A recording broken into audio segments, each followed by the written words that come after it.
Hey, everybody! Ever felt like you were different from everyone else? Like you just didn't fit in or that nobody understood you? If so, then stick around for today's story. Because it is all about being true to who you are and learning to accept yourself. Once upon a time, in a small village nestled between rolling hills and a sparkling lake, there lived a young girl named Lily. Now, Lily wasn't just any ordinary girl. No. She had a heart as big as the sun and a curiosity that knew no bounds. You could often find her nose deep in a book, learning about far-off lands and fantastical creatures, while other kids her age were out playing hopscotch or tag. Lily was off on her own, lost in her daydreams and playing with her one true love, a stuffed elephant named Earl. You see, ever since she was a Lily had always been more interested in adventures beyond the horizon than hanging out with the other children. And this made some of the villagers think that she was a bit odd. Why isn't she playing with the other children? They would whisper.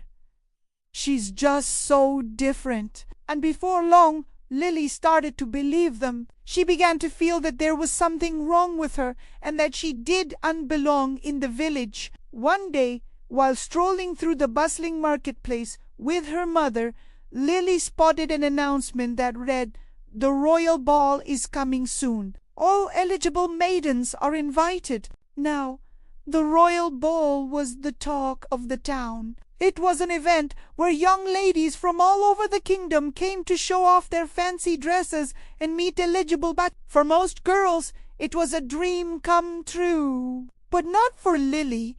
The thought of wearing a fancy dress and trying to find a suitor made her feel like a trapped bird. As the days passed, everyone in the village started talking about their dream ball outfits and which eligible prince they'd like to dance with. But Lily stayed silent.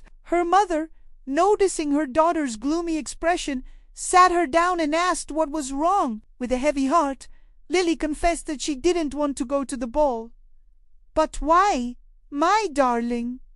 her mother asked, confused. "All the other girls look forward to the ball all year." "I just don't want to wear a dress and pretend to like dancing with boys," Lily replied. "I'd rather stay home with my books and my elephant." Her mother, a wise and loving woman, saw how unhappy the thought of the ball made her daughter. So, instead of forcing Lily to do something she didn't want to do, she gave her a gentle smile and said, "Then don't go to the ball, sweetheart.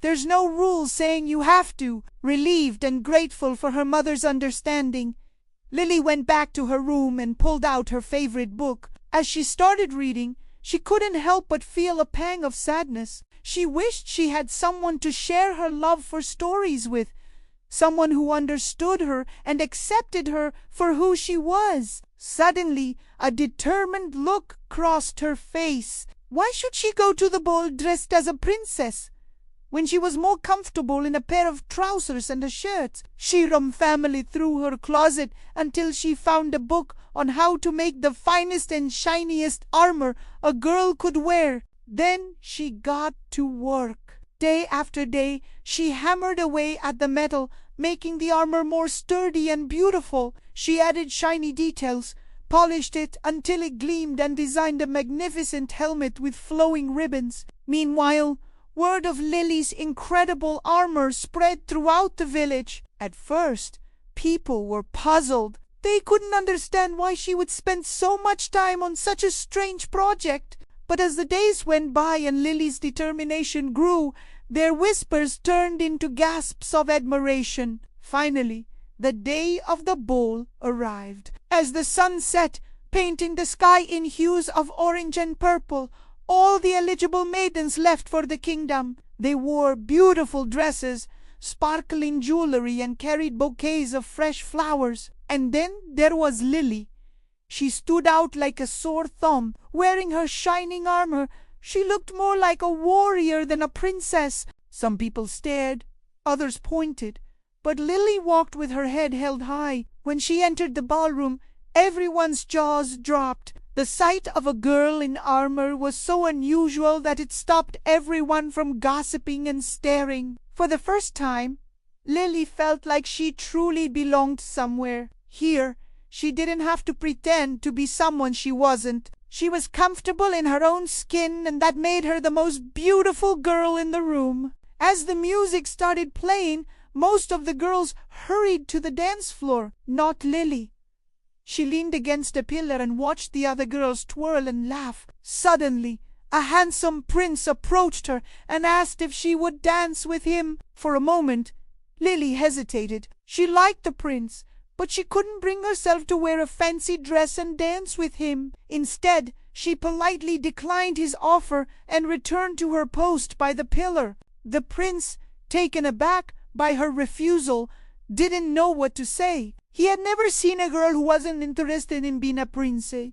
Confused and a little hurt, he walked away. Soon, more princes and dukes approached Lily, each hoping that she would change her mind. Each time she politely refused, not wanting to hurt their feelings, but also not wanting to pretend to be someone she wasn't. Each time Lily turned down a suitor, the whispers started anew. This time, however, the whispers were full of admiration for Lily's bravery and honesty. As the night wore on, fewer and fewer girls remained on the dance floor. Most had gone home, exhausted and ready to sleep. Those who stayed behind were too proud to admit that they couldn't find a partner. Lily, seeing their disappointment, suddenly had an idea. She walked onto the dance floor and invited all the girls who at UNT found a partner to dance with her. Together, they danced, laughed, and enjoyed the rest of the evening. For the first time,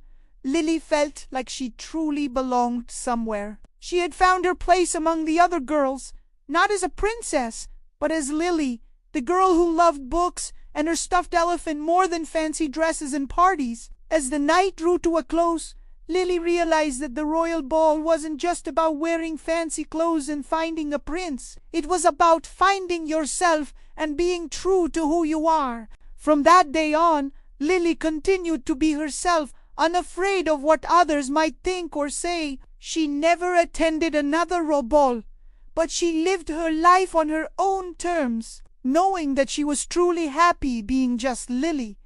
And that, dear viewers, is the end of our story. Do you think Lily made the right decision by not going to the ball? Why do you think the other girls started dancing with Lily when they realized that their own suitors had left them? What did Lily learn from her experience at the ball? Well, that's it for today, little learners. Thank you for watching our story about Lily and the royal ball. We hope you enjoyed this tale as much as we enjoyed bringing it to you. Remember, just like Lily, it's okay to not want to do what everyone else is doing. Being true to yourself is the most important thing. And who knows, you might just find your own happily ever after by being yourself. Before we go do UNT, forget to hit that like button if you love this story and subscribe for more exciting tales. And that's all for today, little learners. Until next time, keep exploring, keep dreaming, and most importantly, keep being you. We'll see you soon.